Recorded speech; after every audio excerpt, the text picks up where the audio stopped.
The conference room deep inside the Vryn Dominion flagship was silent, except for the soft hum of holographic displays. Commander Jothik stood before the largest screen, his 4 eyes scanning through reports that made his exoskeleton itch with unease. Behind him, his officers waited, their mandibles clicking nervously as they watched their commander process the latest intelligence from the frontier worlds. "This cannot be accurate," Jothik finally said, his translator rendering his chittering voice into flat, emotionless words. 3 Kresh dreadnoughts destroyed by cargo vessels? Impossible. His intelligence officer, a smaller Vryn named Kilmara, stepped forward.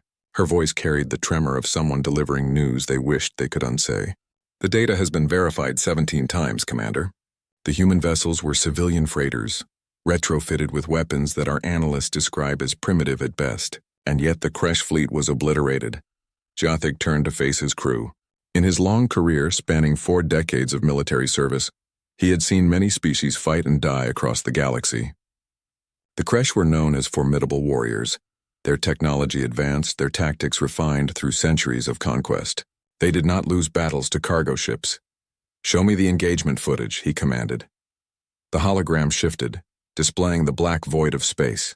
3 massive Kresh dreadnoughts moved in standard formation, their hulls bristling with weapons designed to crack planets. Approaching them were 5 human cargo vessels, bulky and ungainly, looking more like flying warehouses than warships. The battle should have lasted seconds. Instead, what Jothik witnessed defied every principle of military doctrine he had ever learned. The human ships did not retreat. They did not attempt evasive maneuvers. Instead, they accelerated directly toward the Kresh fleet at speeds that should have torn their hulls apart. The Kresh opened fire, their plasma cannons cutting through space with lethal precision. 2 human ships exploded immediately, their crews of hundreds vaporized in an instant. But the remaining 3 kept coming. "What are they doing?" one of Jothik's officers whispered. They watched as the human ships returned fire with weapons that were laughably outmatched. Their missiles were too slow, their railguns too weak. By all calculations, they should have been destroyed before landing a single hit. But the humans did something unexpected. They used their destroyed comrades as cover, flying through the debris fields, using the wreckage to shield themselves from the Kresh weapons. Then came the part that made Jothik's blood run cold. The lead human ship, badly damaged and venting atmosphere, rammed directly into the first Kresh dreadnought. The explosion was massive, the human ship detonating its entire fuel supply on impact. The Kresh vessel's shields overloaded, and the dreadnought broke apart like a child's toy. The second human ship targeted the weapon systems of the second dreadnought, not trying to destroy it but to cripple it. Their weapons fire was precise, calculated, targeting weak points that should have been impossible to hit at such speed. When the Kresh ship's weapons went offline, the human vessel self-destructed beside it, the blast tearing through the disabled shields. The last human ship faced the final Kresh dreadnought alone. Both vessels were damaged, both bleeding atmosphere and fire. The logical choice would have been retreat. Instead, the human ship broadcast a message on all frequencies.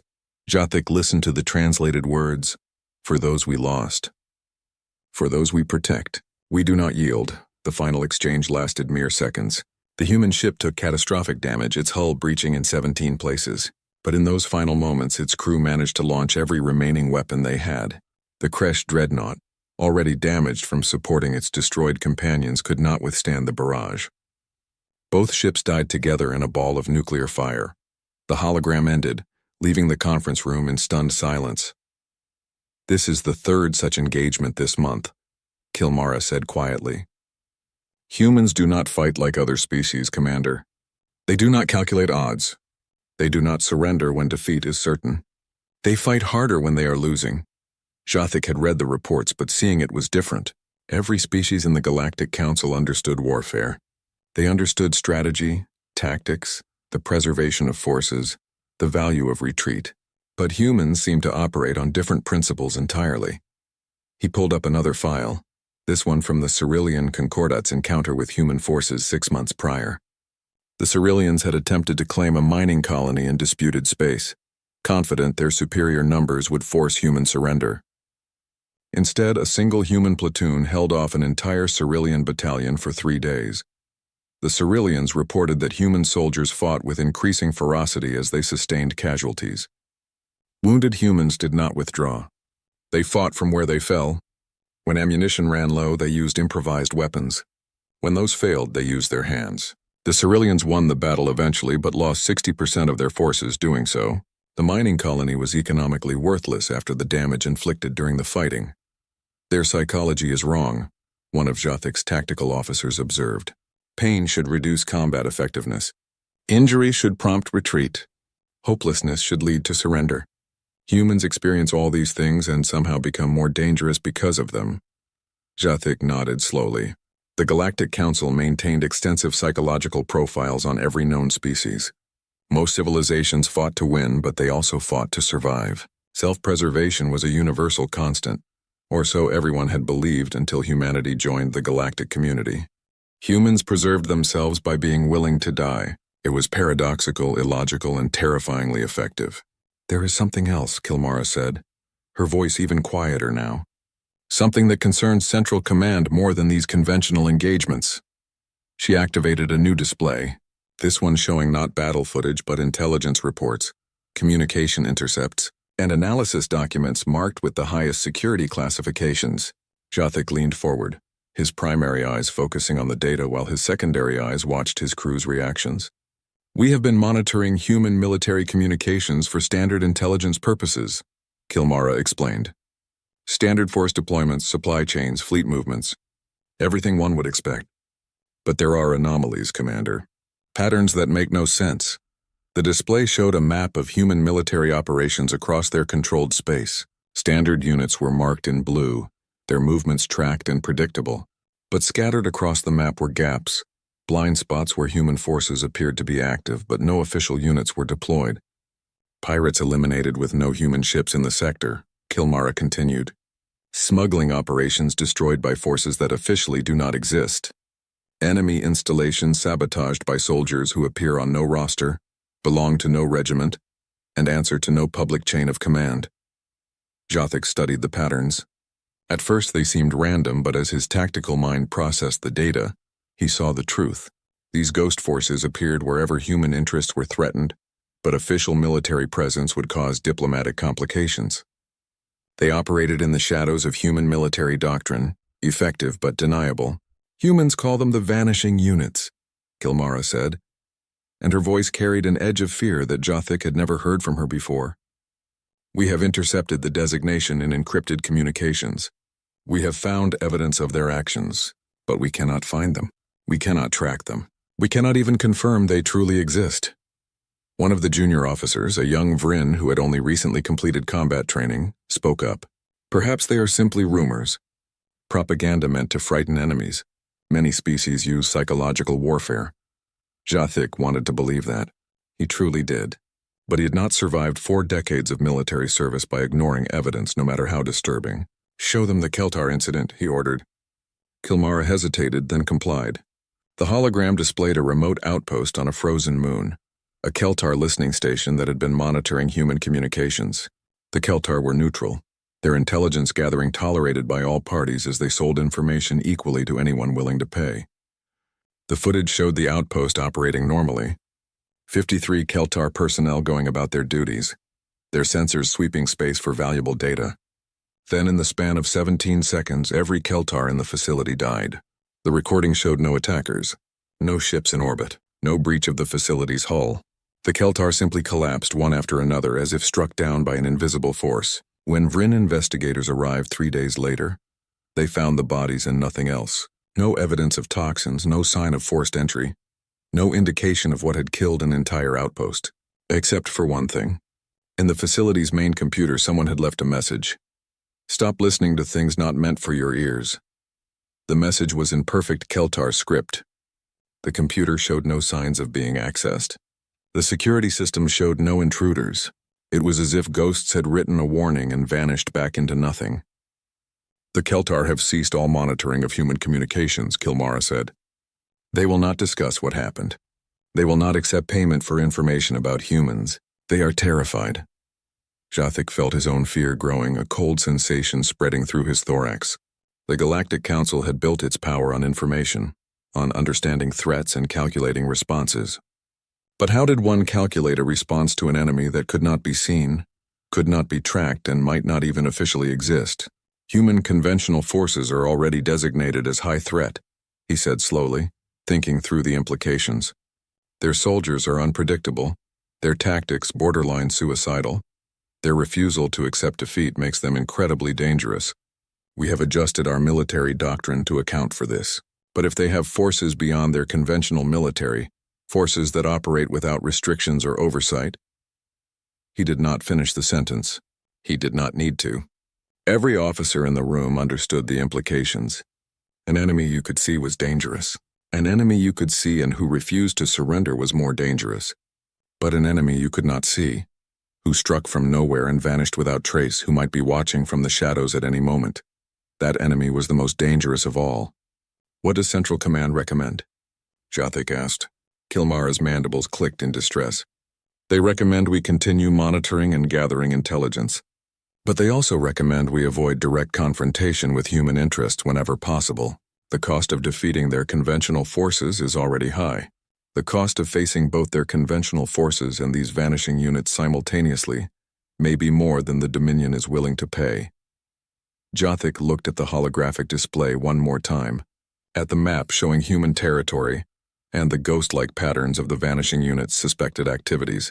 Humanity had been part of the galactic community for less than 50 years, a newcomer by any measure. Most new species spent centuries learning their place, understanding the established order, accepting the reality of more advanced civilizations. But humans had never accepted reality when it did not suit them. They fought physics with stubbornness, biology with determination, and impossible odds with spite. And now, it seemed, they had created something that defied even the basic principle of being seen to exist. The Galactic Council feared Earth's army.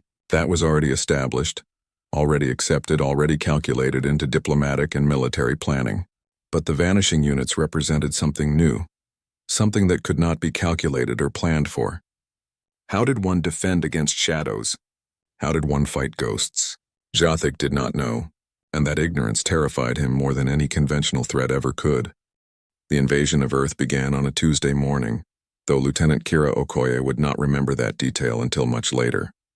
What she would remember was the sky turning purple as Zalgothar hegemony ships tore through the atmosphere. Their arrival announced by sonic booms that shattered windows across 3 continents. Kira had been eating breakfast in the mess hall of the Lagos Defense Station when the alarm sounded. Her coffee cup hit the floor at the same moment her commanding officer's voice crackled over the intercom. Professional, but urgent. All personnel to battle stations. This was not a drill. The hegemony had decided that humanity's expansion needed to stop. They had assembled what their intelligence called an overwhelming force, designed to break Earth's military in a single devastating strike. They expected fierce resistance. They expected casualties. They expected to win within 72 hours. They had studied human conventional warfare extensively. They knew about humanity's refusal to surrender, their tendency to fight harder when wounded, their psychological profile that made them more dangerous when cornered. The hegemony had planned for all of it, building their strategy around containing and overwhelming human forces through superior technology and numbers. What they had not planned for was something they did not know existed. Kira's squad reached their defensive position in the ruins of what had been New Lagos's commercial district 3 hours into the invasion. The city was burning, the sky thick with smoke and the trails of missiles. Hegemony dropships had deployed shock troopers throughout the urban area. Their strategy clear: take the city block by block, minimize their own casualties, and break human morale through relentless, methodical conquest. Position here, Kira ordered, her squad of 12 taking cover behind the collapsed remains of an office building. Their weapons were standard issue, their armor reliable but nothing special. They were regular soldiers, trained and competent, but they faced an enemy with technology 50 years more advanced. The first hegemony shock troopers appeared at the end of the street, their plasma weapons glowing with deadly energy. They moved in perfect formation, their armor reflecting the firelight, their movements coordinated through neural links that made them operate like a single organism. Kira's squad opened fire. Their bullets found targets, but the hegemony armor was too strong. A few troopers fell, but more kept coming. The return fire was devastating. Plasma bolts burned through concrete like paper, and within minutes Kira had lost 3 soldiers. Fall back to secondary position, she ordered, her mind racing through tactical options. They were outgunned, outmatched, and running out of time. The hegemony troopers advanced steadily, their plasma weapons providing superior range and stopping power. Kira's squad retreated through the rubble, but the hegemony forces were everywhere. Every street, every alley, every route of escape was cut off. She found herself pinned in what had been a shopping center, her remaining 9 soldiers scattered among the ruins, the enemy closing in from 3 sides. She activated her command channel. Delta 7 to command, requesting immediate evacuation. Position is compromised. Enemy has superior numbers and firepower. The response came back within seconds, but it was not what she expected. The voice was her commanding officer, but there was something strange in his tone. Something that sounded almost like fear. Evac denied. Delta 7. Harlequin protocol initiated. Keep your head down and do not, I repeat, do not engage any friendlies you cannot positively identify. Sir, what is Harlequin? The question died in her throat as the temperature dropped. It happened in seconds, the oppressive heat of the burning city replaced by cold that made her breath fog inside her helmet. Kira's suit sensors went haywire, showing temperature readings that made no sense, atmospheric pressure that should not be possible in open air. Through her scope, she watched the hegemony troopers advancing on her position. They were 20 meters away, 15, 10. They would overrun her position in seconds. Kira prepared to make her last stand, her finger tightening on the trigger. Then the hegemony soldiers stopped. They stopped advancing and started firing wildly at nothing. Their plasma weapons lit up the smoke-filled air, but they were not shooting at Kira's position. They were shooting at shadows, at empty air, at things that were not there, except things were there. Kira saw it through her scope, impossible but undeniable. The hegemony troopers were dying. One after another they fell, their weapons clattering to the ground, their bodies collapsing in ways that suggested violence but showed no visible wounds. No muzzle flashes lit the darkness. No sound of gunfire echoed through the ruins. Just the wet sound of something sharp meeting flesh, and the terrible efficiency of predators at work. The temperature continued to drop. Kira's hands were shaking now, though whether from cold or fear she could not tell. She watched as 37 hegemony shock troopers died in less than 2 minutes, killed by an enemy she could not see, could not hear, and could barely comprehend. Then, as suddenly as it had begun, the temperature normalized. The cold vanished, replaced by the heat of burning buildings. The impossible pressure readings on her suit returned to normal. The hegemony troopers lay dead in the street, their advanced armor unable to protect them from whatever had killed them. Kira stood slowly, her weapon raised, but her hands trembling. Her squad remained in cover, all of them having witnessed the same impossible event. The street was silent except for the distant sounds of battle elsewhere in the city. Movement caught her eye. A figure emerged from the smoke, walking casually through the carnage as if strolling through a park. The figure wore combat gear, but it matched no standard issue Kira had ever seen. The armor was matte black, seeming to absorb light rather than reflect it. The helmet showed no rank, no unit designation, no identifying features of any kind. The figure stopped beside one of the dead hegemony troopers, examined the body briefly, then looked up at Kira's position. Even though she could not see the person's face behind the featureless helmet, Kira felt the weight of that gaze. Position secure, Lieutenant, the figure said. The voice was modulated, processed through technology that made it impossible to determine gender, age, or even species. It could have been human. It could have been anything. Who are you? Kira asked, her voice steady despite her fear. The figure tilted its head slightly, a gesture that seemed almost amused. That is not a question you want answered, Lieutenant. What you want to know is how to report this engagement. Kira looked at the dead hegemony soldiers, at the lack of bullet casings, at the absence of any evidence that her squad had been responsible for this slaughter. How am I supposed to explain this? Official report: enemy casualties attributed to your squad's defensive action. Enemy forces encountered unexpected resistance and withdrew after sustaining heavy losses. No friendly casualties. Do you understand? Kira understood. She understood that she was being asked to lie, to take credit for kills she had not made, to pretend that her squad of regular soldiers had defeated 37 elite shock troopers without losing a single person. She also understood that she had no choice. Understood, she said quietly. The figure nodded once. Good. Continue your mission, Lieutenant. Earth needs soldiers like you on the front lines. The figure paused, then added, but Earth needs soldiers like us in the shadows. Remember that. Before Kira could respond, the figure turned and walked back into the smoke. She watched it go, tracking the movement until the figure simply vanished. There one moment and gone the next, as if it had never existed at all. Kira's second-in-command, Sergeant Marcus Torres, approached cautiously. His face was pale, his eyes wide with shock. Lieutenant, what the hell was that? Kira looked at her sergeant, at her squad, at the dead hegemony soldiers. She thought about the official report she would have to file, the lies she would have to tell, the credit she would have to take for something she had not done. That, she said slowly, was not here. None of this happened the way we saw it. We engaged the enemy, we won, and we continue the mission. Clear? Torres hesitated, then nodded. The rest of the squad nodded as well. They all understood the message. Some things were not meant to be discussed, some truths were more dangerous than lies, and some victories were better left unexplained. The battle for New Lagos continued for 3 more days. Kira's squad fought bravely, held their positions, and contributed to the eventual human victory. But she never forgot that moment in the ruins, when something impossible had saved her life. And she was not alone. Across the city, across the continent, across the entire planet, similar reports began to filter through military channels. Enemy forces destroyed by unknown attackers, hegemony positions overrun with no explanation, shock troopers found dead with no visible wounds, no evidence of human presence, no indication of how they had died. The official reports all said the same thing.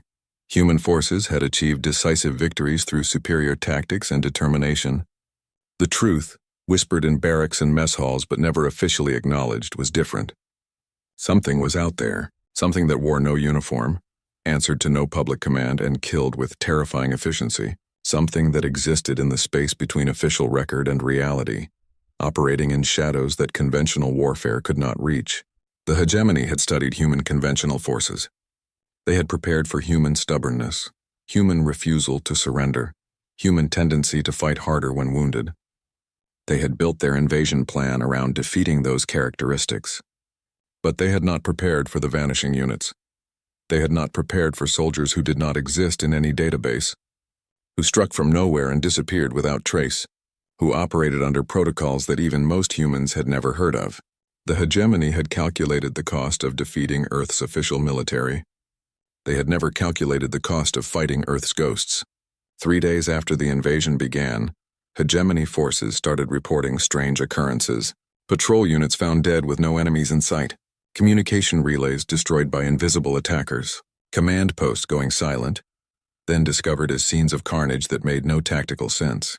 The hegemony commanders tried to adapt, tried to counter an enemy they could not see or predict. They increased patrols, improved security, deployed their best sensors and detection equipment. It made no difference. The vanishing units struck when and where they chose. They appeared like nightmares, killed with precision that suggested intimate knowledge of hegemony tactics and technology, then vanished before anyone could respond. They left no evidence, no traces, no clues to their methods or identities. And slowly, inexorably, the hegemony invasion began to falter, not because they were losing conventional battles, those they often won, but because their soldiers were terrified, because every shadow might hide death, because the enemy they could see was dangerous enough, but the enemy they could not see was breaking their will to fight. Kira Okoye never saw the shadowy figure again, but she saw the effects of their work. She saw hegemony soldiers who flinched at shadows, who fired at nothing, who abandoned positions not because they were defeated but because they were afraid. She saw an invasion force that had come to conquer Earth, encountering something they had not known existed and could not hope to defeat. She saw the vanishing units winning a war that conventional forces alone might have lost. And she understood finally what that modulated voice had meant. Earth needed soldiers on the front lines fighting the visible war with courage and determination. But Earth also needed soldiers in the shadows, fighting a different war entirely, one that existed in fear and uncertainty, and the terrible power of the unknown. The hegemony had learned to fear Earth's army. Now they were learning about something far worse. The emergency session of the Galactic Council convened in the orbital station above the neutral world of Terrace Prime. Representatives from 47 species gathered in the Great Chamber, a space designed to accommodate the galaxy's diverse civilizations. Aquatic species floated in specialized tanks. Silicon-based life forms rested on heated platforms, and dozens of other creatures filled the seats in a display of the Council's reach across known space. But today, all attention focused on one species, the humans. Ambassador Chen Wei walked into the chamber with measured steps, his diplomatic training evident in every gesture. He was a man in his 50s, his hair graying at the temples, his face carrying the lines of someone who had spent decades navigating the complex politics of galactic relations. He wore a simple suit, dark blue with Earth's emblem on the collar, and carried himself with the calm confidence of someone who knew he was walking into a trap. Delegate Morteth of the Cerulean Concordat rose from his seat as Chen approached the speaking platform. The Cerulean was massive, easily 3 meters tall, his reptilian features and glowing amber eyes giving him an intimidating presence. His voice, when translated, carried weight and authority. Ambassador Chen, the Council recognizes your presence. We have grave matters to discuss regarding recent military actions by human forces. Chen bowed slightly, a gesture of respect that cost him nothing but bought him a few seconds to assess the room. He could see anger in some faces, fear in others, and calculation in many. This session had been called quickly without the usual diplomatic preparation. Something had forced the Council's hand. I am at the Council's service, Chen replied, his voice calm, though I must note that the United Earth Defense Force has operated in full accordance with galactic warfare conventions. During our defensive operations against the hegemony invasion, Morteth's eyes narrowed. The hegemony invasion, yes. Let us discuss that. The hegemony committed significant forces to what they termed a containment action against human expansion. Their military analysis suggested a campaign lasting no more than 1 standard week. Instead, they sued for peace within 6 weeks, their forces broken, their military command in disarray. Can you explain this unexpected outcome? Chen allowed himself a small smile. The hegemony underestimated human resolve. It is not the first time an aggressor has made that mistake, and I suspect it will not be the last. Resolve, Morteth repeated, his translator making the word sound like an accusation. Is that what you call it? Because the hegemony calls it something else. They call it terror. They call it warfare that violates every principle of honorable combat. They call it attacks by forces that should not exist. The chamber fell silent. Chen felt the weight of dozens of eyes upon him, species from across the galaxy waiting to see how he would respond. He had known this moment would come eventually. The vanishing units had been too effective, their actions too widespread, their impact too significant to remain unquestioned forever. I am afraid I do not understand your implication, Delegate, Chen said carefully. Human forces engaged in defensive operations using standard military tactics. If the hegemony found our defense unexpectedly effective, that speaks to their faulty intelligence, not to any unusual tactics on our part. Commander Jothik of the Vrin Dominion stood, his 4 eyes fixing on Chen with unsettling intensity. Then explain, Ambassador, how 17 hegemony installations were neutralized simultaneously across 4 light-years of space. Your nearest registered fleet was 3 systems away. Your official military communications show no deployments in that region, and yet, 17 installations heavily defended with thousands of troops were destroyed in the same hour. Chen kept his expression neutral. I am afraid you are operating under false information, Commander. We had no forces in that region during the time frame you describe. Precisely, Jothik said, his mandibles clicking in agitation. You had no registered forces, no official deployments, no acknowledged military presence, and yet the installations were destroyed by someone. The hegemony survivors report attackers who appeared from nowhere, killed with precision and efficiency beyond even your conventional forces' capabilities, then vanished without trace. They report soldiers who wore no identifying marks, used technology that matches no known human equipment, and operated under protocols that even captured human prisoners had never heard of. The chamber erupted in murmurs, species whispering among themselves in dozens of languages. Chen could feel the moment slipping away from diplomatic control. They knew. Not everything, perhaps, but enough to ask the right questions. Commander, Chen said, raising his voice slightly to be heard over the murmurs, Are you telling this council that the mighty Vryn Dominion is afraid of ghost stories? Every military has legends, tales told to frighten enemies and inspire troops. The hegemony suffered a humiliating defeat, and rather than accept responsibility for their failure, they create stories of invisible attackers. It is a tale as old as warfare itself. Mordeth slammed his fist on his podium, the sound echoing through the chamber. This is not a ghost story, Ambassador. We have evidence. We have testimony from hundreds of hegemony soldiers. We have surveillance footage showing static and interference at the exact moments of attack. We have bodies, Ambassador. Thousands of bodies killed by methods that leave no conventional traces. Chen felt a bead of sweat form on his brow, but did not wipe it away. Any nervous gesture would be noticed, analyzed, used against him. I cannot speak to hegemony failures in their own security protocols. If their installations were vulnerable to sabotage or internal conflicts, that is their concern, not humanity's. A new voice entered the discussion. Delegate Tilvara of the Kelsharan Collective, a species known for their analytical minds and neutral stance on most conflicts, activated her translation device. Ambassador Chen, we have conducted independent analysis of the incidents in question. The statistical probability of human forces being absent from 17 simultaneous attacks on hegemony positions, yet those positions being destroyed by methods consistent with human special operations tactics, is so infinitesimally small as to be impossible. Unless, of course, there are human forces that are not part of your official military structure. Chen noticed something then, a detail he had been trained to watch for in diplomatic negotiations. His hand had moved unconsciously to his collar, adjusting it slightly. It was an old tell, a habit from his younger days when lying had made him physically uncomfortable. He had thought he had conquered that weakness decades ago, but the stress of this confrontation had brought it back, and Jothik noticed. The Vryn commander's eyes focused on Chen's hand, and something like satisfaction crossed his alien features. The vanishing units, Jothik said quietly, but his voice carried in the silent chamber. That is what they are called, are they not? We have intercepted the designation in encrypted human communications.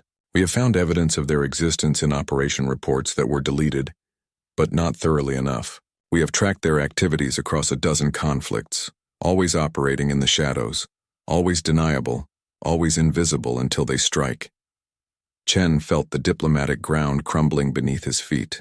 Denial was becoming impossible. Deflection was failing. The council had done their research, compiled their evidence, and reached conclusions that were uncomfortably close to the truth. He made a decision then, one that would have consequences far beyond this chamber. He could continue to deny, continue to deflect, and watch as the council's suspicions hardened into certainty. Or he could acknowledge the truth in a way that gave humanity control of the narrative. Every species, Chen said slowly, choosing his words with extreme care, has the right to defend itself by whatever means necessary. The galaxy is not a safe place. We all know this. Some species have advanced technology. Others have superior numbers. Some have psychic abilities or natural weapons. Humanity has ingenuity, determination, and yes, the will to do what is necessary to protect our people. That is not an answer, Morteth growled. It is the only answer I can give, Chen replied. You ask me to confirm the existence of forces that by their very nature cannot be confirmed. You ask me to make official what must remain unofficial.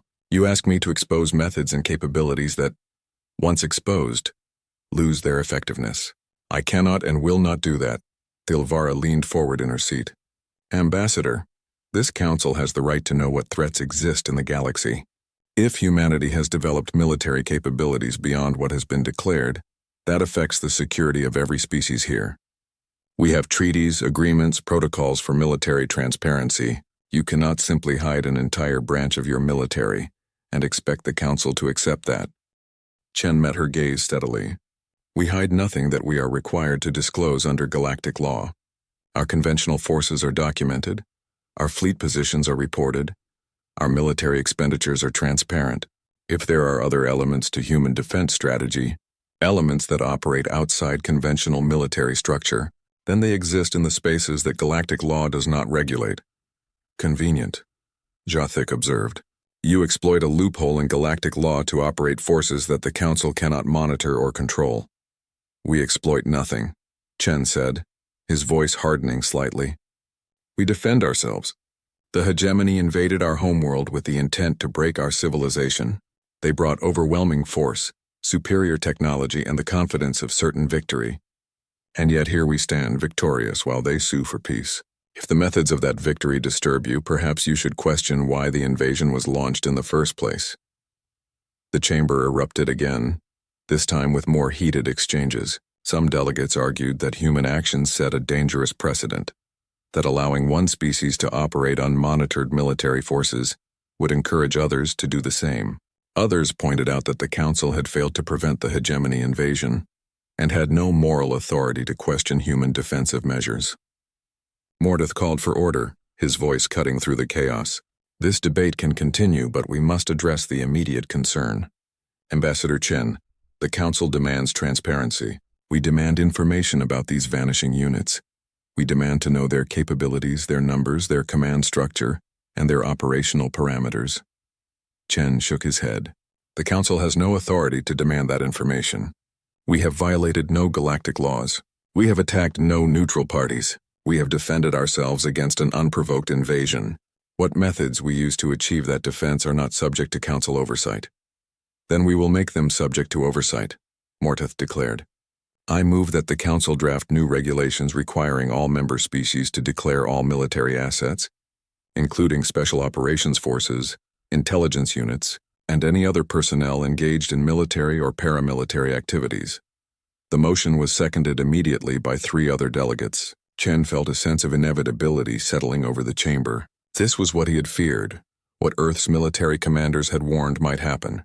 The vanishing units had been too effective, and their effectiveness had frightened the galaxy into action. But before the vote could be called, Delegate Sorath of the Kryn Federation stood. The Kryn were an old species, one of the founding members of the Council, and their words carried significant weight. I must speak against this motion, Sorath said, his ancient voice translated into a whisper that somehow filled the chamber. The honored delegates seemed to have forgotten recent history. When the Kresh threatened Cerulean colonies, did the Council intervene? When the hegemony began its aggressive expansion, did the Council act? When dozens of species faced existential threats, where was the Council's protective hand? He paused, letting his words sink in. The Council is magnificent at debate, at forming committees, at studying problems until those who suffer from those problems are dead. But action? Protection? These we do not provide.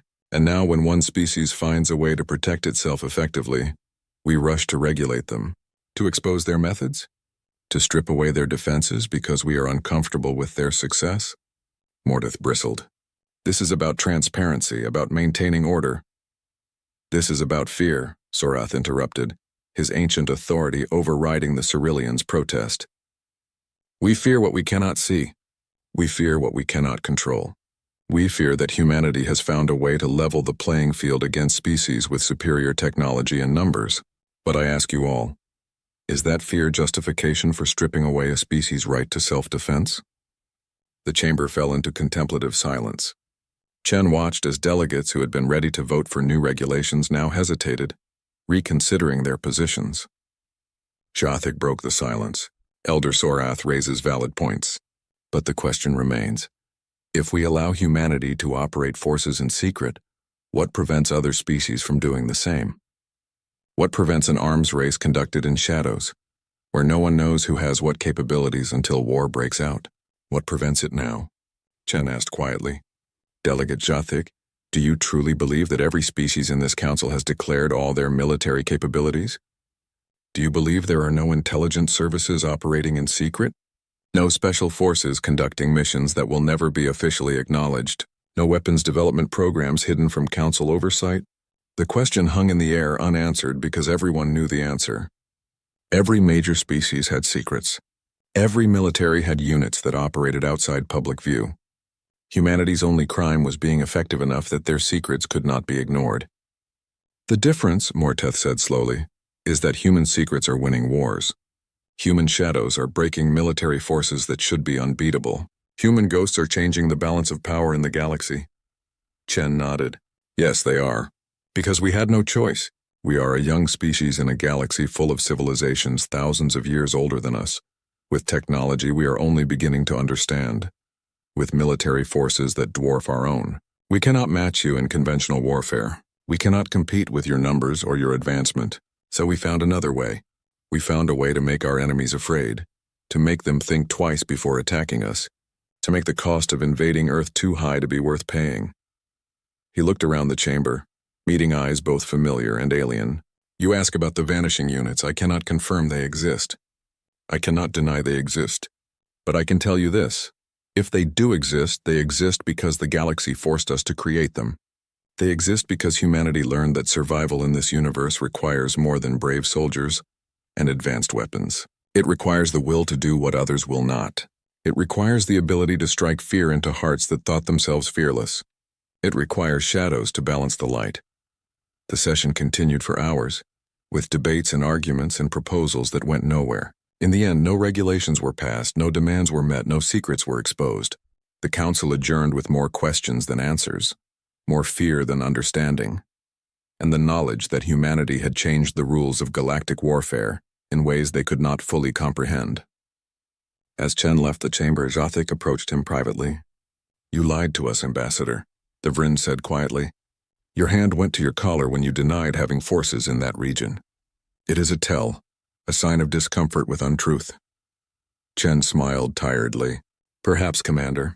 Or perhaps I was uncomfortable with being forced to discuss matters that should remain undiscussed. Either way, you will never know for certain. The vanishing units are real, Jothic said. It was not a question. Chen looked at the alien commander, this career military officer who had spent his life understanding warfare and threats. Commander, I will tell you something off the record. Something that will never appear in any official communication. The galaxy has always had shadows. It has always had secrets. It has always had forces that operated outside official channels. Humanity simply learned to use those shadows more effectively than most. Whether that disturbs you or not is irrelevant. What matters is that those who would threaten Earth now know that defeating our conventional forces is only the beginning. They know that shadows have teeth, and those teeth are sharp. Chen walked away, leaving Jothic standing in the corridor, contemplating a galaxy that had become more complicated, more dangerous, and infinitely more frightening than he had ever imagined. The Council had investigated. They had found answers, but those answers had only revealed how much they did not know and how powerless they were to change it. Earth's ghosts were real, and they were watching. The Antarctic ice stretched endlessly in all directions, a frozen wasteland where temperatures could kill an unprotected human in minutes. 3 kilometers beneath that ice, accessible only by a single heavily guarded elevator shaft, lay a facility that existed on no official maps and consumed power that was attributed to abandoned mining operations. General Sarah Kovac stood in the main briefing room, watching as soldiers filed in with the quiet efficiency of those who had learned that noise was an enemy. These were not ordinary soldiers. They wore no unit patches, no rank insignia, no identifying marks of any kind. Their uniforms were matte black, designed to absorb light and sensor sweeps. Their faces showed the marks of extensive training and harder experience.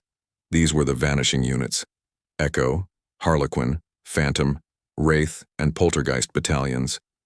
573 operators who, according to every official record, were dead. Kovac herself was a legend in military circles, though few knew the full extent of her career. She had been a special forces operator before moving into command, had seen action on 4 continents and 6 colony worlds, and had more classified commendations than most generals had total medals. She had also been the one to propose the Vanishing Units program 8 years ago, when it became clear that conventional warfare alone would not be enough to protect humanity in a hostile galaxy. At ease, she said, as the last operator entered the room. The soldiers relaxed marginally, but never completely. They could not afford to. Their training had made relaxation a luxury they no longer fully possessed. The Council knows, Kovac said without preamble. She believed in respecting her people enough to give them truth without sugarcoating. Not everything, not details, but they know you exist. They know what you do, and they are afraid. A few operators exchanged glances. Most remained still, waiting for the implications to become clear. Ambassador Chen did well in the council session, Kovac continued. He neither confirmed nor denied your existence. He gave them no details, no operational information, nothing they could use. But the galaxy has seen your work now. The hegemony invasion broke because of you. 17 installations neutralized in one coordinated strike. Hundreds of enemy soldiers eliminated without leaving evidence. Terror tactics that broke a military force designed to conquer Earth. She pulled up a holographic display showing a galactic map. Red markers indicated locations where the Vanishing units had operated over the past 3 years. There were dozens of markers scattered across multiple star systems. "You have become too effective," Kovac said. "That sounds like praise, and in many ways it is. But effectiveness brings attention, and attention brings questions. Questions we cannot answer without compromising your operational security and, more importantly, your lives." Captain Marcus Webb raised his hand slightly. Kovac nodded at him. Webb was Harlequin 7, one of the most skilled operators in the program. He had been officially dead for 3 years, killed in a training accident that had been carefully staged. His family had mourned him. His name was on a memorial wall. And yet he stood here, alive, breathing, and responsible for operations that had saved thousands of human lives. "General, what are the rules of engagement going forward?" Webb asked.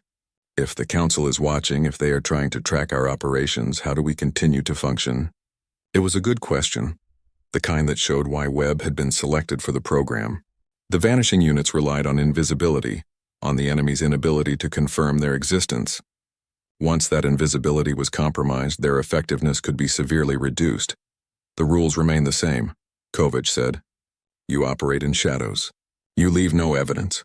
You remain ghosts. The difference is that now everyone knows ghosts are real. They just cannot prove where or when you will appear." She changed the holographic display to show intelligence reports from various galactic species. 3 species have withdrawn planned military actions against human interests in the past month. Not because our conventional forces defeated them, but because they are afraid of encountering you. 2 more species have requested peace talks, offering favorable terms just to ensure they do not become your targets. The Keltar have ceased all intelligence gathering on human activities after the outpost incident. "The outpost was necessary," said another operator, a woman with the designation Phantom 3. "They were selling our communication protocols to the hegemony. They endangered human lives." "I am not questioning the necessity," Kovac replied. "I am pointing out the effectiveness. You left 53 bodies and a message. No evidence of how you entered or left. No survivors to describe what they saw. Just fear. And that fear has changed galactic politics more than a dozen conventional military victories could have achieved." She paused, looking at each operator in turn. These were volunteers, every one of them. They had chosen this life knowing what it would cost, knowing they would lose their identities, their families, their very existence in the official world. They had made that sacrifice because they believed in protecting humanity by any means necessary. But sacrifices had consequences. "However," Kovac continued, her voice becoming harder, "we need to discuss the psychological cost of your work, Dr. Ramirez." A woman in civilian clothes stepped forward from the side of the room. Dr. Elena Ramirez was the program's chief psychologist, responsible for monitoring the mental health of operators who lived in conditions that would break most people. "General, operators," Dr. Ramirez said, her voice gentle but firm, "I will be direct. The psychological assessments show increasing stress markers across all battalions. Depression indicators are up 40% from last year. Disassociation events have doubled. 3 operators have requested termination from the program, and 17 more are showing signs of identity fragmentation." The room was silent. Identity fragmentation was the clinical term for what happened when someone spent too long pretending to be dead, too long living without name or recognition, too long existing as a ghost. The mind began to fracture, unable to reconcile the person they had been with the shadow they had become. Webb spoke again. "Doctor, we knew what we were signing up for. We knew the cost. Knowing and experiencing are different things, Captain," Ramirez replied. "You have been legally dead for 3 years. Your family believes you are buried in Arlington National Cemetery. Your friends have moved on. Your entire previous life has been erased. And you cannot even tell them the truth, cannot give them the comfort of knowing you are alive and serving humanity. That is not a burden anyone should have to carry indefinitely." "Then what do you suggest?" asked Wraith 12, a young operator who had only been in the program for 18 months. "We cannot exactly come back from the dead. We cannot walk up to our families and say, 'Surprise, I am actually alive and have been killing people in secret for years.' Kovac raised her hand for silence. Dr. Ramirez and I have been working on something. A protocol we are calling Resurrection. It would allow operators who have served their term to return to normal life under new identities. Not their original identities, that would be impossible, but new ones. New names, new backgrounds, new lives built on a foundation of carefully constructed documentation. She pulled up another display, this one showing a detailed plan for identity reconstruction. You would be relocated to colony worlds where records are less stringent, given backstories that would hold up to casual investigation, provided with therapy and support to help you rebuild a sense of self that is not based on being a ghost. But, Webb asked, because there was always a but in military planning. But it would mean leaving the program, Kovac said. Once you go through Resurrection, you can never return to the Vanishing units. You would be separated from the only people who truly understand what you have been through. You would have to build new relationships, new connections, all while carrying secrets you can never share. It is not a perfect solution. It is simply the best we can offer. The operators absorbed this information in silence. For many of them, the Vanishing units had become more than a military assignment. It had become their identity, the only thing that gave meaning to their sacrifice. The thought of leaving, of stepping away from the shadows, was both tempting and terrifying. How many can we afford to lose? Asked Echo 5, a veteran operator who had been in the program since its inception. If operators start cycling out through this Resurrection protocol, how do we maintain operational effectiveness? It was a tactical question, the kind soldiers asked when personal feelings had to be balanced against mission requirements. Kovac appreciated the professionalism, even as she hated the necessity. We can afford to lose some, she said honestly. Training new operators takes time, but it is possible. What we cannot afford is to lose operators to psychological breakdown, to suicide, to the kind of mental collapse that could compromise operational security. Better to have fewer operators who are psychologically stable than more who are fragmented and unstable. She looked at Dr. Ramirez. How many are at critical risk? 17 show severe signs, Ramirez said quietly. Another 32 show moderate indicators. If we do not intervene, I estimate we will lose between 10 and 15 operators to breakdown within the next year. Some may become non-functional. Others may become security risks if their mental state deteriorates enough. The math was brutal but clear. Lose some operators to Resurrection protocol, or lose more to psychological collapse. I am opening the Resurrection protocol to volunteers, Kovac announced. Anyone who feels they have reached their limit, who needs to step away from the shadows, will be allowed to do so with full support and no judgment. This is not about weakness. This is about recognizing that every soldier has limits and there is no shame in reaching yours. She paused, then added, but I also need volunteers to stay. I need operators who can continue the mission, who can maintain the fear that keeps humanity safe. The galaxy knows about you now. They are afraid. That fear is our weapon, and we need people strong enough to wield it. For a long moment no one spoke. Then Webb stood. I will stay, General, for as long as I am needed. Others stood as well, one by one. Echo 5, Phantom 3, Wraith 12, and dozens more. They stood not because they wanted to remain ghosts, not because they enjoyed living in shadows, but because they understood the necessity. But not everyone stood. Some operators remained seated, their faces showing relief mixed with guilt. They had reached their limit, and the Resurrection protocol offered them a way out. Kovac nodded, accepting both groups without judgment. For those who stay, you have my gratitude and my commitment that we will support you in every way possible. For those who choose Resurrection, you have served with honor and deserve the chance to reclaim your lives. Either choice is valid, either choice is respected. Dr. Ramirez stepped forward again. For those seeking Resurrection, please see me after this briefing. We will begin the process immediately.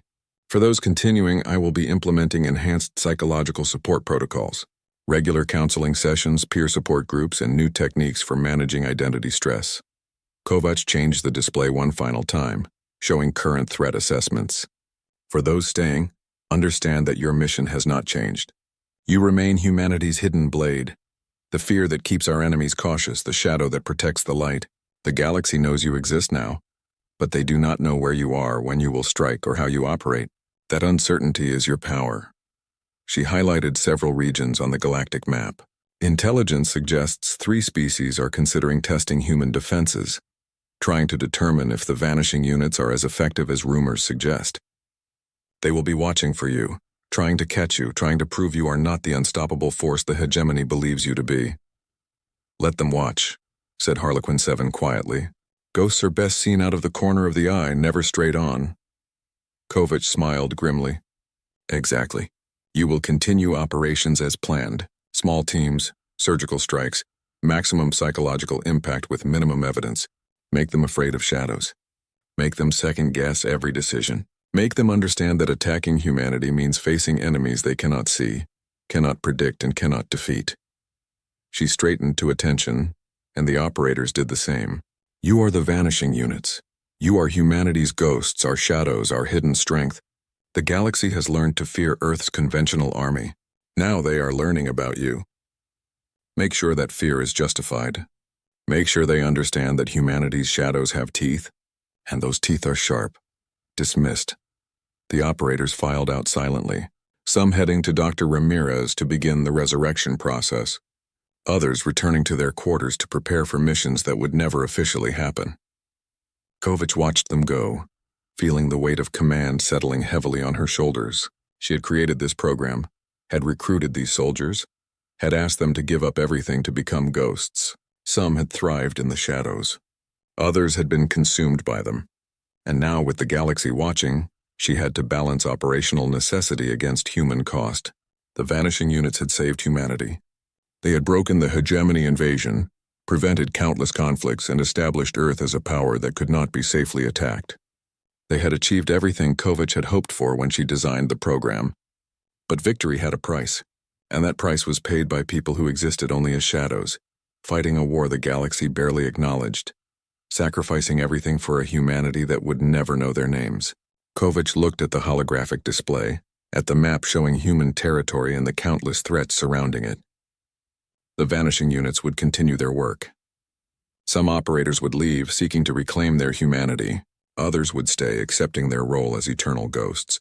Either way, Earth's shadows would remain, watching, waiting, ready to defend humanity by means that conventional warfare could never achieve. The galaxy had learned about the vanishing units. Now they would learn what it meant to fight enemies who had already given up everything, including their own existence, for the cause they believed in. The Galactic Council chambers had seen many strange moments in its 1,000-year history, but what happened 6 weeks after the hegemony sued for peace would be remembered as one of the strangest. The hegemony delegation, representing a military power that had conquered 17 species and dominated 3 sectors of space, formally surrendered to a species they had invaded with confident superiority, but it was not the surrender itself that shocked the assembled delegates. It was the reason given. The hegemony ambassador, a proud warrior whose scales bore the scars of a dozen conflicts, spoke with a tremor in his voice that no translator could hide. We cannot continue this war, not because we lack the military capability, not because of casualties, though they were severe, but because our soldiers refuse to fight. They are broken, not in body but in mind. They fear shadows. They fear silence. They fear the enemy they cannot see. The ambassador paused, his 3 eyes showing emotions that were rare for his species. Genuine terror. We have lost entire battalions to an enemy that leaves no trace. We have found our soldiers dead with no wounds, no evidence, no explanation. Our command posts fall silent and are discovered as massacre sites, with no indication of who attacked or how. Our troops report being watched from darkness, hunted by things that should not exist. We cannot fight ghosts.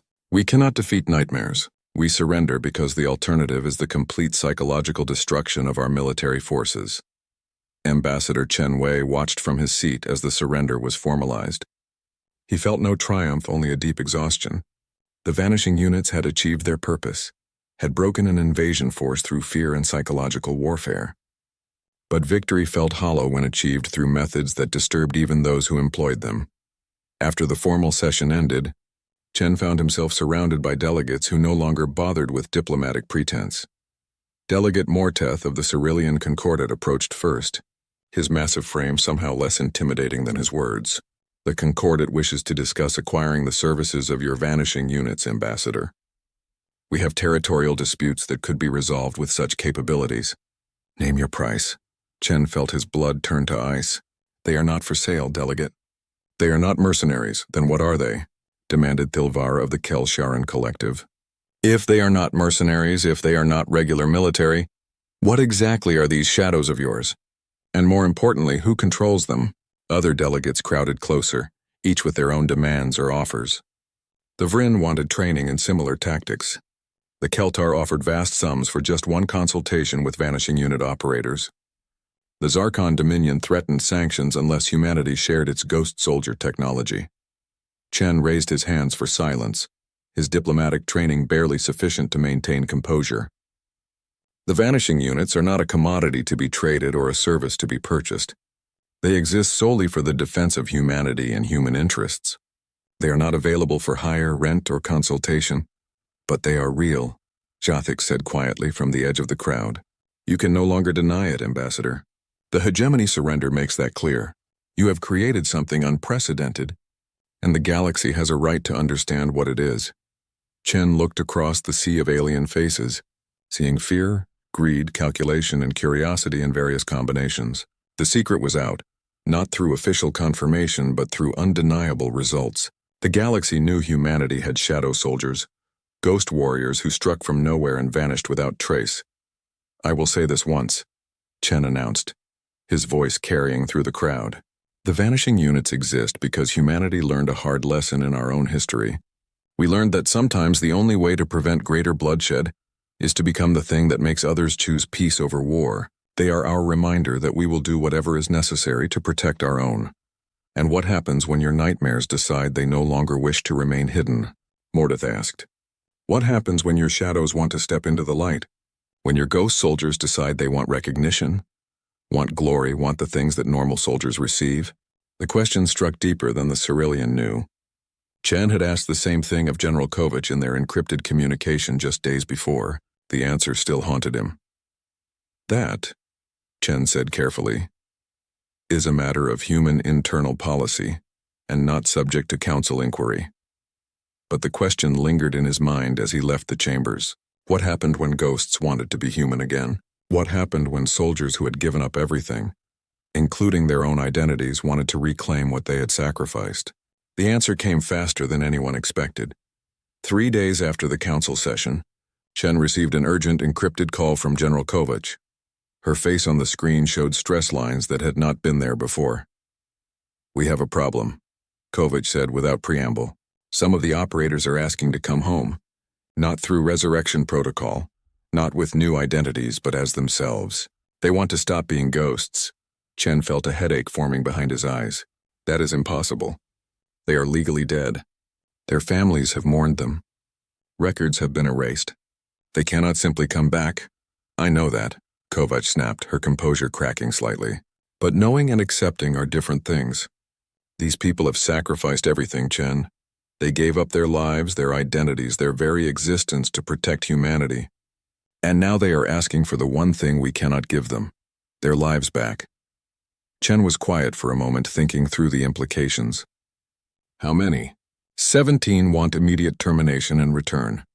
32 more are showing signs of severe psychological stress. Dr. Ramirez believes we will lose at least 10 operators to complete breakdown within months if we do not do something. The resurrection protocol is not enough for everyone, Kovach interrupted. Some operators do not want new lives. They want their old lives. They want to go home to their families, to their friends, to the people who think they are dead. They want to stop living in shadows. Chen rubbed his temples. And if we let them, if we somehow bring them back, explain it as mistakes in death notifications, as missions so classified that even their deaths were covers. The questions that would raise, the investigations that would follow, would expose the entire program, Kovach finished. I know, but Chen, these are people. Human beings who have done terrible things for good reasons, who have become monsters to protect those they love, who have given up everything and are now realizing the price was too high. Can we afford to let them go? Chen asked, hating himself for framing it in those terms but knowing the question needed to be asked. Operationally, I mean. Can the program survive losing that many people? Kovach was silent for a long moment. When she spoke, her voice was heavy with resignation. Can we afford not to? They are still human, Chen. We asked them to become ghosts to save humanity. But ghosts eventually want to be human again. If we refuse, if we trap them in this existence forever, we are not protecting humanity. We are destroying the very people we asked to protect it. The call ended with no resolution, leaving Chen to stare at the blank screen and contemplate an impossible situation. The vanishing units had achieved everything they were designed to do. They had broken the hegemony, prevented conflicts, established humanity as a power too dangerous to attack casually. They had saved countless lives through fear and shadow, but the shadows were cast by real people. People who had sacrificed their existence, their identities, their futures. And now those people wanted something in return, something that might be impossible to give. Chen called for a meeting with the Joint Chiefs, with intelligence directors, with the civilian leadership that technically knew about the vanishing units but preferred not to think about them. The conversation that followed was painful, filled with hard truths and harder decisions. We cannot let them return, argued Admiral Petrov, the head of naval operations. The security risk is too great. If even one operator talks, if even one ghost reveals the truth, the entire program collapses. And without the program, without the fear it generates, we lose our greatest strategic advantage. But we also cannot keep them as prisoners, countered Director Walsh of Intelligence. They volunteered, yes, but that volunteering came with the assumption they could leave when their service was complete. If we deny them that, we are no better than the enemies we fight against. What about the resurrection protocol? Someone asked. Chen shook his head. General Kovac says it is not enough for everyone. Some operators do not want new identities. They want their old lives back. They want to go home. President Morrison, who had authorized the Vanishing Units program at its inception, spoke quietly. Can we give them that? Can we somehow bring them back without compromising security? The question hung in the air, unanswered. How did you resurrect someone whose death was a matter of official record?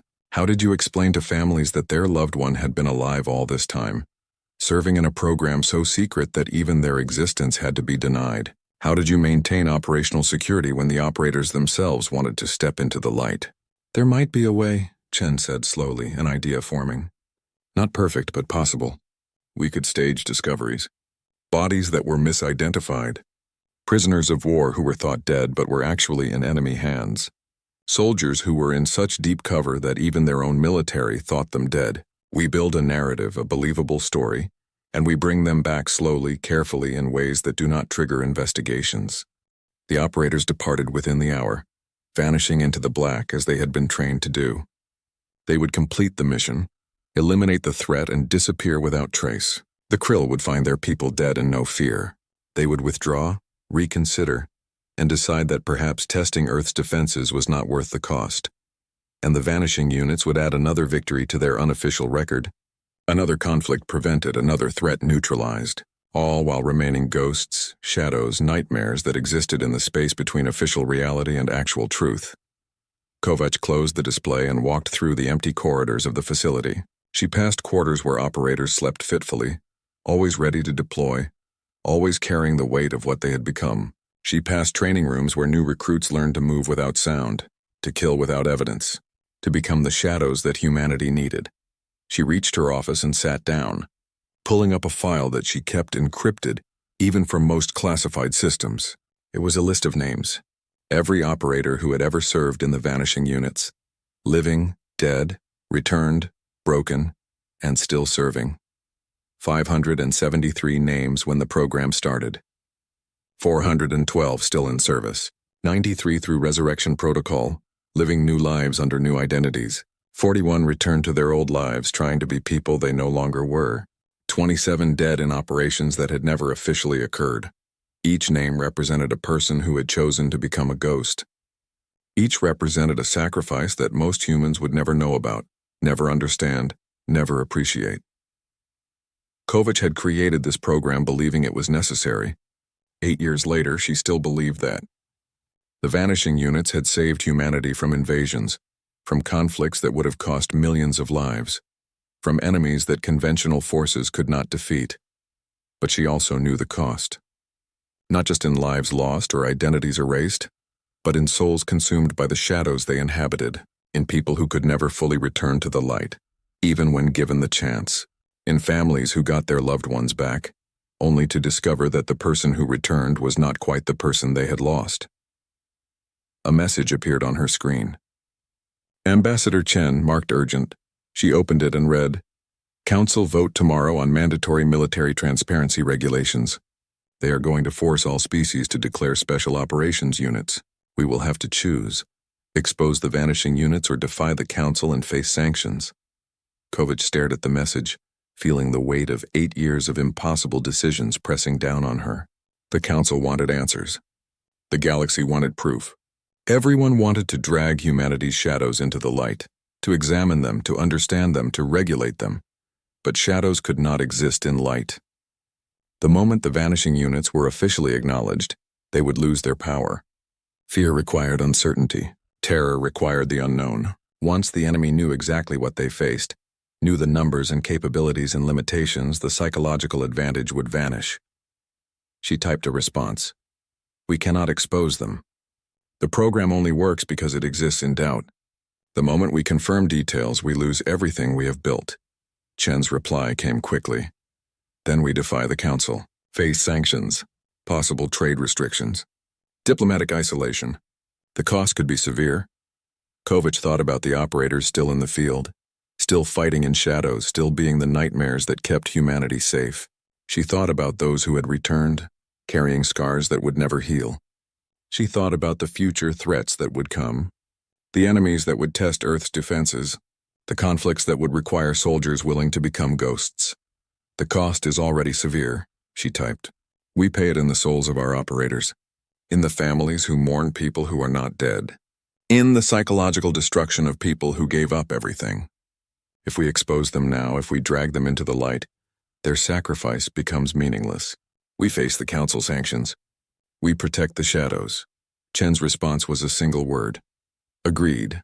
The next day, in the Galactic Council chambers, Ambassador Chen Wei stood before the assembled delegates and spoke words that would change humanity's relationship with the galaxy. "The Council has demanded transparency regarding special operations forces. The Council wants humanity to expose its methods, its capabilities, its secrets. The Council wants to regulate what it fears." Chen paused, looking across the sea of alien faces. "The answer is no." The chamber erupted in protests, demands, threats. Mortith's voice rose above the others. "You cannot simply refuse, Ambassador. The Council has the authority. The Council has the authority granted to it by its members," Chen interrupted. "And humanity, as a sovereign species, retains the right to defend itself by whatever means necessary. We will not expose our defensive capabilities to satisfy the curiosity or calm the fears of those who would threaten us. This will have consequences," Jothic warned. "Trade sanctions. Diplomatic isolation. The Council will not accept such defiance," Chen nodded. "Then we accept those consequences. Humanity has faced worse and survived. We will continue to operate within the bounds of galactic law regarding conventional warfare.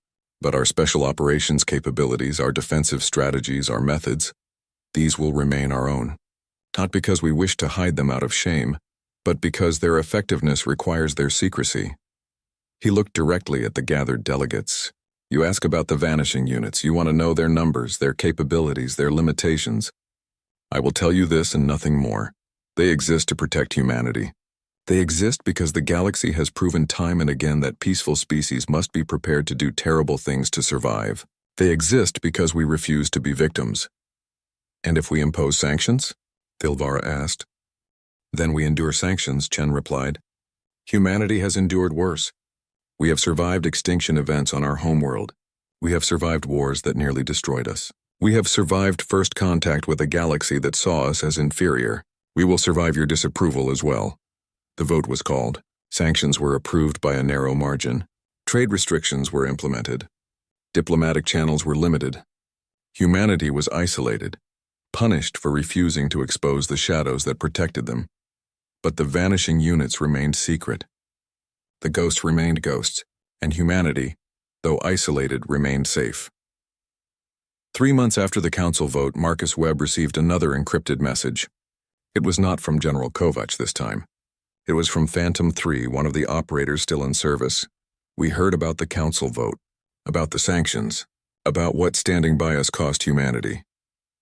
The message paused, and Webb could almost feel the weight behind the next words. "Is it worth it?" Are we worth it? Webb sat in his backyard again, under stars that suddenly seemed very far away. He thought about his time as Harlequin 7, about the missions he had run, the lives he had taken, the fear he had sown. He thought about the psychological cost, the identity loss, the impossible burden of being a ghost, but he also thought about the lives saved. The conflicts prevented. The invasion stopped before they began. The countless humans who slept safely because nightmares stood guard in the darkness. He typed slowly, carefully, trying to put into words what he had learned from being a shadow and returning to the light. You ask if you are worth the cost. I cannot answer that. What I can tell you is this. You have saved more lives than you have taken. You have prevented more suffering than you have caused.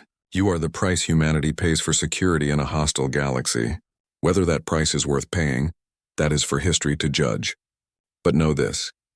Every person who sleeps safely tonight, who lives without fear of invasion, who raises children in peace, they exist because you chose to become shadows. That has to count for something. He sent the message and sat in the darkness, a returned ghost trying to be human again, thinking about the operators still out there fighting the war that most humans did not know existed. The galaxy had learned about the vanishing units. They had learned to fear them, tried to expose them, attempted to regulate them, and when humanity refused to bend, when Earth chose isolation over exposure, the galaxy learned something else. They learned that humanity would sacrifice anything to protect its own, that humans would endure sanctions, face isolation, accept any cost to keep their shadows hidden and effective. That Earth's ghosts were not just military assets but sacred trusts, people who had given up everything and deserved protection in return. The price of shadows was high. It was paid in lost identities, in psychological scars, in families separated by lies necessary for survival. It was paid in the souls of operators who could never fully return to the light, who carried darkness with them forever. But it was a price humanity chose to pay.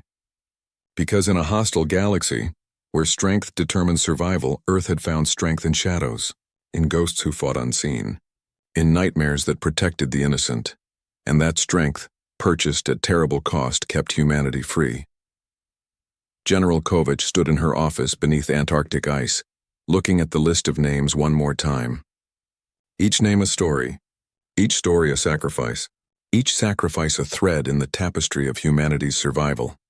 She added a note to the file, one that would remain classified long after she was gone, long after the current operators had served their time, long after the vanishing units evolved into whatever they would become. We asked them to become ghosts, she wrote. We asked them to give up everything to protect everyone. Some paid the price and endured, others paid the price and broke. All of them deserve to be remembered, even if that memory must remain hidden.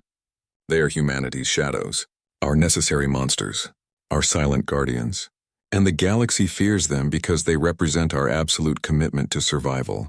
Whatever the cost, whatever the sacrifice, whatever we must become, we endure. She encrypted the file and stood, walking back through the facility where shadows prepared for their next mission, where ghosts trained to be better nightmares, where people who had given up their existence continued to fight for those who would never know their names. The vanishing units would continue. New operators would volunteer, accepting the same impossible bargain their predecessors had accepted. The galaxy would continue to fear Earth's shadows, never quite understanding them, never quite able to counter them, and humanity would endure, protected by ghosts who had chosen to vanish so that others could live in the light.